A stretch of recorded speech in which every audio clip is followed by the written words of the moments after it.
Assalamualaikum warahmatullahi wabarakatuh, sobat kreatif sekalian. Ya kan? Pada kesempatan kali ini bertemu kembali dengan saya Agus Naryoso, yang pada kesempatan kali ini akan memberikan materi tentang sosial media dan promosi. Sobat kreatif sekalian, yang dinamakan ataupun yang disebut dengan sosial media sekarang marak sekali digunakan oleh banyak orang. Orang-orang yang menggunakan sosial media dinamakan dengan netizen. Sosial media bisa digunakan dan bisa dipakai untuk kepentingan apapun. Salah satunya sebagian besar digunakan ataupun dipakai untuk kepentingan komunikasi dan juga interaksi sosial. Sosial media menjadi salah satu platform yang favorit digunakan ataupun dipakai untuk menjalin relasi dengan banyak orang, dan juga bisa dipakai atau bisa digunakan untuk mempertemukan kembali orang-orang yang setelah sekian lama tidak berjumpa ataupun berpisah.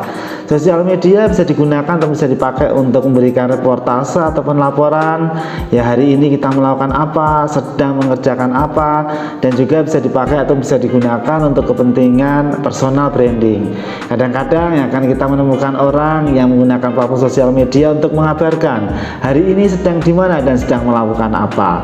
Semuanya itu dilakukan dalam rangka untuk menginformasikan kepada orang-orang yang menjadi pengikutnya atau menjadi followernya tentang aktivitas-aktivitas yang digunakan, aktivitas-aktivitas yang dilakukan, dan kemudian disampaikan melalui platform sosial media. Sebenarnya yang dinamakan ataupun yang disebut dengan sosial media itu apa? Sosial media itu adalah media yang bisa dipakai atau bisa digunakan untuk berkomunikasi dengan berbagai pihak, dengan berbagai macam tujuan dan kepentingan. Bisa digunakan untuk membangun relasi, bisa digunakan untuk menyampaikan informasi, bisa digunakan untuk mempromosikan produk, bisa digunakan untuk menjual barang, dan lain sebagainya. Jadi yang dinamakan ataupun yang disebut dengan sosial media tidak cuma sekedar dipakai untuk pasang-pasang foto, update status, dan lain-lain sebagainya. Itu semuanya bisa kita manfaatkan untuk hal yang lebih luas dan lebih positif.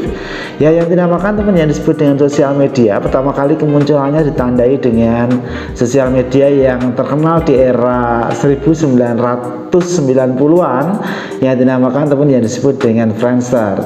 Saat itu Friendster digunakan ataupun dipakai sebagai media untuk mempresentasikan diri ya kepada para pengikutnya. Di sana kita bisa upload foto, kemudian kita bisa bikin profil, kemudian kita bisa bikin status, dan kemudian nanti profil, foto, dan status yang kita bagikan itu bisa dibaca dan juga bisa dinikmati oleh mereka-mereka yang menjadi pengikut kita. Dalam perkembangan sosial media, ternyata makin hari platform sosial media itu menjadi makin disukai oleh masyarakat. Kemudian muncullah platform sosial media yang fenomenal, yaitu Facebook. Ya, Facebook itu digunakan ataupun dipakai sebagai sarana pertemanan, ya, dimana kita bisa mencari dengan mengetikkan satu nama, ya, untuk mencari orang-orang atau mencari teman-teman yang pernah terhubung ataupun terkoneksi dengan kita, atau bisa juga digunakan atau bisa juga dipakai untuk berkenalan dengan orang-orang yang baru. Sobat kreatif sekalian, yang dinamakan teman yang disebut dengan sosial media ternyata tidak hanya sebatas digunakan untuk kepentingan berkenalan dan berkomunikasi dengan orang-orang yang kita kenal atau yang belum kita kenal, bahwa yang dinamakan teman yang disebut dengan sosial media bisa digunakan atau bisa dipakai untuk kegiatan mendukung aktivitas pemasaran atau branding, termasuk ya pemasaran di sektor jasa, pemasaran di sektor penjualan produk, bahkan bisa kita gunakan atau bisa kita pakai di pemasaran pariwisata. Nah, apa sebenarnya yang dinamakan ataupun yang disebut dengan sosial media untuk mendukung aktivitas pemasaran? Ya, sosial media pada dasarnya bisa kita pakai untuk mempromosikan segala yang kita miliki. Misalnya katakanlah kita punya destinasi wisata yang bagus, bisa kita promosikan melalui sosial media. Sosial media itu menyajikan fitur yang bisa kita pakai dan bisa kita gunakan untuk upload foto, bisa kita pakai dan bisa kita gunakan untuk membentuk grup atau komunitas pegiat pariwisata, dan juga sosial media bisa kita pakai dan bisa kita gunakan untuk menyampaikan informasi atau promosi dalam bentuk konten audio visual. Sosial media marketing itu pada dasarnya adalah kegiatan pemasaran wisatawan yang menggunakan atau yang memakai platform sosial media untuk mempromosikan barang, jasa, dan juga destinasi wisata. Jadi teman-teman semuanya, sobat kreatif sekalian, ya, media ataupun alternatif yang kita pakai untuk kepentingan promosi pariwisata nggak cuma mengandalkan satu platform saja. Sekarang kita bisa menggunakan sosial media untuk kepentingan mempromosikan wisata ataupun destinasi yang kita miliki. Mengapa kita menggunakan sosial media? Karena sosial media itu memiliki beberapa keunggulan. Yang pertama, ya kan, coverage atau jangkauannya luas, ya, dimana kita berada pada satu tempat yang terkoneksi dengan internet, kita bisa mengakses dan kita bisa menggunakan sosial media. Kemudian yang kedua, sosial media itu relatif murah karena kita tidak mesti harus bayar sejumlah kos tertentu untuk bisa menggunakan atau bisa memakai sosial media. Ya, kita bisa membuat sosial media tanpa dipungut atau tanpa dikenakan biaya, dan kemudian kita bisa manfaatkan untuk kepentingan promosi barang ataupun destinasi wisata yang kita miliki. Dan yang berikutnya, sosial media itu memiliki keunggulan karena sosial media itu banyak sekali menyajikan fitur-fitur yang progresif dan terkini, ya, update teknologinya. Misalnya, ya kan, sosial media bisa digunakan atau bisa dipakai untuk kepentingan live streaming secara langsung, dimana kita bisa menyampaikan hal-hal yang berkaitan dengan keunggulan ataupun spesifikasi barang dengan cara live, ya, kemudian kita sampaikan dan kemudian kita display barang ke mereka-mereka yang menjadi follower kita.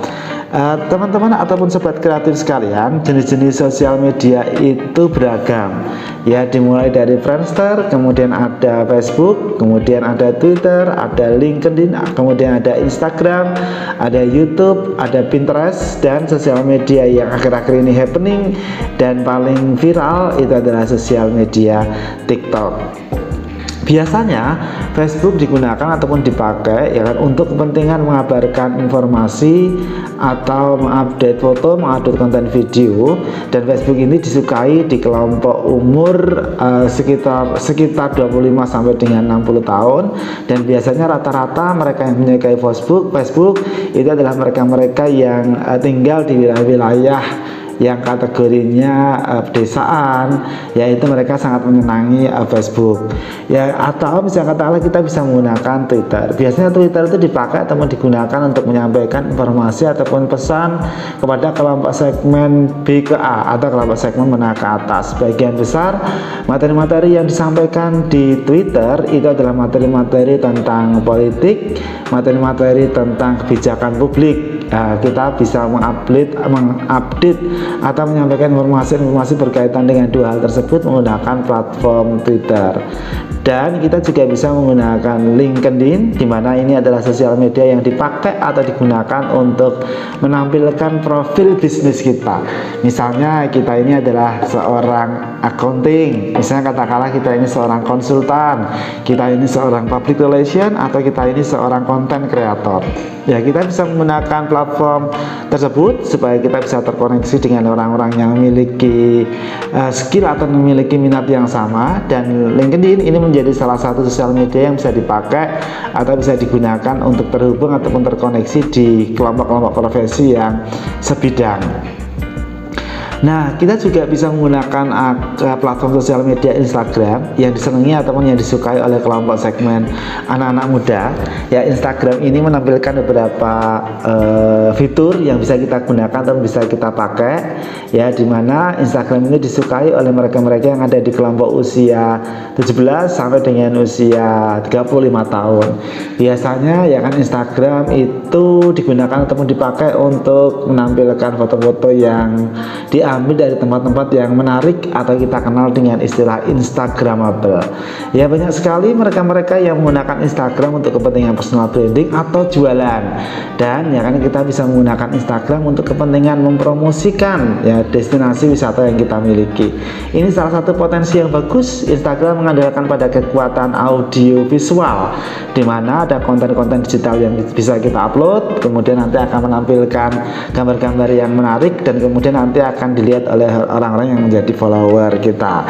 Kita juga bisa menggunakan platform YouTube ya, dimana kita bisa manfaatkan teknologi YouTube TV ya untuk kepentingan kita membuat sejumlah program siaran tertentu dan kemudian kita tampilkan ataupun kita siarkan melalui YouTube kita, baik yang tidak secara live maupun kita bisa menggunakan ataupun kita bisa memanfaatkan fasilitas YouTube TV untuk kepentingan live streaming. Dan kita juga bisa menggunakan atau bisa memakai Pinterest, dimana Pinterest itu adalah sosial media yang dipakai atau yang digunakan untuk menampilkan kata-kata kunci menarik tertentu, dimana orang itu nanti bisa mencari informasi-informasi yang teraktual, terkini, dan paling up to date. Nah ya kan, yang terakhir ya teman-teman semua atau sobat kreatif sekalian, kita wajib untuk mengetahui salah satu sosial media yang paling happening di akhir-akhir ini, yaitu TikTok.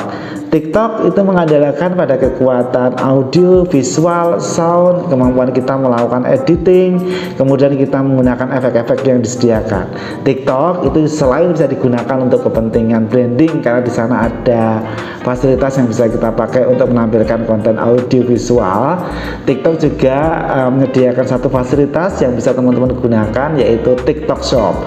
TikTok Shop itu adalah salah satu fitur yang bisa dipakai atau yang bisa digunakan untuk berjualan, dimana kita mendisplay barang-barang yang kita punya dan kemudian kita bisa melakukan live streaming, kemudian nanti konsumen itu bisa membeli barang-barang yang kita tawarkan dengan cara mengeklik keranjang kuning, dan kemudian nanti akan terhubung dengan display barang-barang kita yang ada di sana.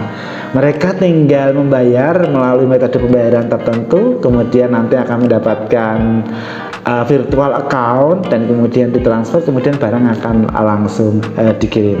TikTok memiliki banyak sekali kelebihan dan menjadi salah satu sosial media yang favorit karena di sana dia menyajikan banyak sekali fitur efek, dan fitur efek ini menjadi salah satu fitur yang disenangi oleh banyak orang ya, karena di sana kita bisa memilih kira-kira efek apa yang kita sukai. Misalnya ya kan, gimana caranya kita bisa tampil lebih muda dibandingkan dengan umur kita yang sekarang, kita bisa menggunakan efek umur di sana, atau kita bisa menggunakan efek transisi ya, misalnya katakanlah kita dari transisi smooth ke relatif lebih cepat atau sebaliknya. Ya teman-teman semuanya, sobat kreatif sekalian, TikTok itu menjadi salah satu platform yang sekarang diikuti atau diunduh dan juga dipakai oleh sekitar 150 juta orang di Indonesia yang sudah memiliki dan sudah menggunakan akun TikTok untuk kepentingan apapun. Nah, kita di sini yang dinamakan ataupun yang disebut dengan TikTok mengandalkan pada kekuatan dan juga kreativitas kita dalam memiliki skill berkaitan dengan editing video. Jangan khawatir, banyak sekali aplikasi yang memberikan kemudahan untuk melakukan proses editing konten, seperti misalnya kita bisa menggunakan CapCut, dan kita juga bisa menggunakan KineMaster, atau kita bisa menggunakan InShot yang nanti akan diberikan lebih lanjut berkaitan ataupun berhubungan dengan pelatihan untuk meningkatkan skill itu. Bagaimana kita bisa membuat konten yang menarik? Salah satu indikator yang bisa kita pakai untuk mengukur apakah konten kita menarik atau enggak, yaitu dengan cara melihat ya kan, berapa jumlah orang yang menekan tombol love di TikTok. Ya, tombol love di TikTok itu menggambarkan seberapa banyak orang yang menyukai konten yang sobat kreatif bikin. Dan kemudian ya kan, indikator apakah konten yang dibikin itu benar-benar bagus atau menarik, kita melihat frekuensi percakapan di kolom komentar ya kan, berapa banyak orang-orang yang memberikan komentar positif, berapa banyak orang-orang yang memberikan komentar mungkin ya kan kurang positif, ada beberapa banyak orang yang memberikan balasan atas komentar yang disampaikan oleh pemberi komentar sebelumnya. Dan ya kan, kita bisa menilai apakah konten kita itu menarik atau enggak dengan melihat berapa kali jumlah konten kita itu dibagikan. TikTok itu memiliki kelebihan karena konten-konten yang dibikin oleh seorang konten kreator itu bisa diunduh dan kemudian bisa dibagikan ke aplikasi percakapan WA, Line, atau bisa juga dibagikan ke platform sosial media yang lain seperti Facebook atau Instagram. Nah, Wajib ya kan teman-teman semuanya untuk mengetahui bagaimana cara kita membuat akun TikTok. Ya tidak susah ya, teman-teman semuanya bisa membuat dengan menggunakan modal nomor HP yang masih aktif, dan nanti kita akan mendapatkan notifikasi nomor yang harus kita masukkan ke akun yang kita buat. Atau teman-teman semua juga bisa menggunakan email aktif, nanti kita akan mendapatkan notifikasi ke email, dan kemudian nanti kita harus pencet, kemudian nanti akan terhubung dengan akun TikTok kita dan kemudian positif. Gimana caranya supaya konten-konten yang kita buat itu banyak sekali penontonnya? Ya teman-teman semuanya mesti harus bikin konten yang menarik ya, konten yang kreatif. Konten yang menarik itu adalah konten yang belum pernah dibikin oleh netizen ataupun oleh konten kreator sebelumnya, dan yang menarik itu idenya harus benar-benar ide yang original ataupun yang murni. Kita bisa mengambil ide-ide dari hal yang kita lihat di sekitar. Misalnya ada satu konten yang menarik dan itu viral ya kan, misalnya ada seorang konten kreator yang bikin konten sederhana ya, dia jalan kemudian dia menggandeng orang yang tidak dia kenal, dan kemudian kita lihat ekspresi ataupun reaksi orang yang kita gandeng, kira-kira dia menunjukkan reaksi positif atau dia menunjukkan reaksi penolakan. Konten-konten seperti itu yang ringan-ringan seperti itu ternyata banyak disukai dan banyak disenangi oleh mereka-mereka yang memiliki akun TikTok. Nah kemudian yang kedua ya, teman-teman semuanya harus sering-sering membuat konten.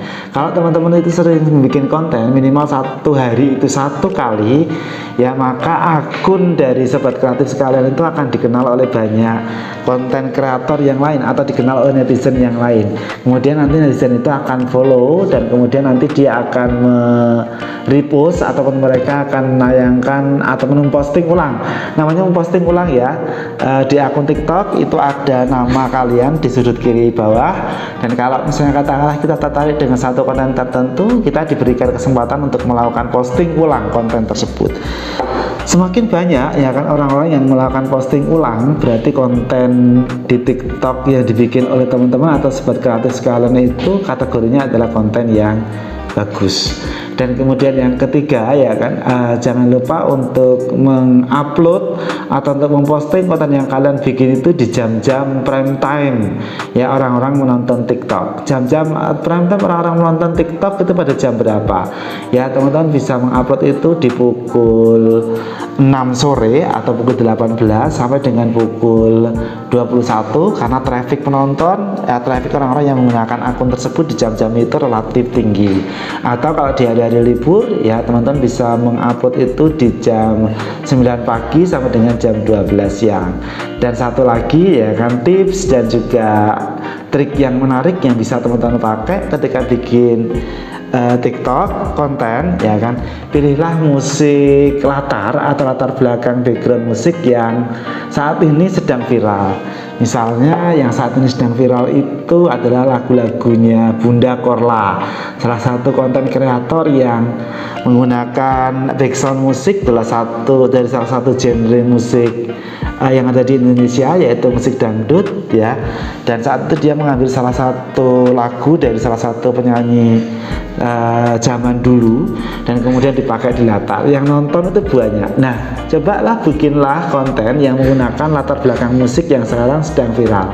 Atau misalnya katakan teman-teman ataupun sobat kalian juga bisa membuat konten-konten yang kemudian latar belakang musiknya itu disesuaikan dengan tema konten. Misalnya katakanlah kita membuat konten yang berkaitan ataupun yang berhubungan dengan ekspresi cinta sejati, kita bisa menggunakan latar belakang konten dari salah satu grup band terkenal Indonesia, yaitu Payung Teduh, yang ada soundtrack ataupun ada judul lagunya Akad ya kan, itu menjadi salah satu lagu yang cukup viral di konten TikTok. Itu salah satu yang bisa teman-teman pakai atau bisa teman-teman gunakan ketika kita akan menggunakan akun TikTok. Kemudian ya kan, yang berikutnya ya, jangan lupa ketika kita mengupload itu di akun kita, teman-teman semuanya tambahkan tagar atau hashtag. Hashtag itu pilihlah yang hashtag yang populer.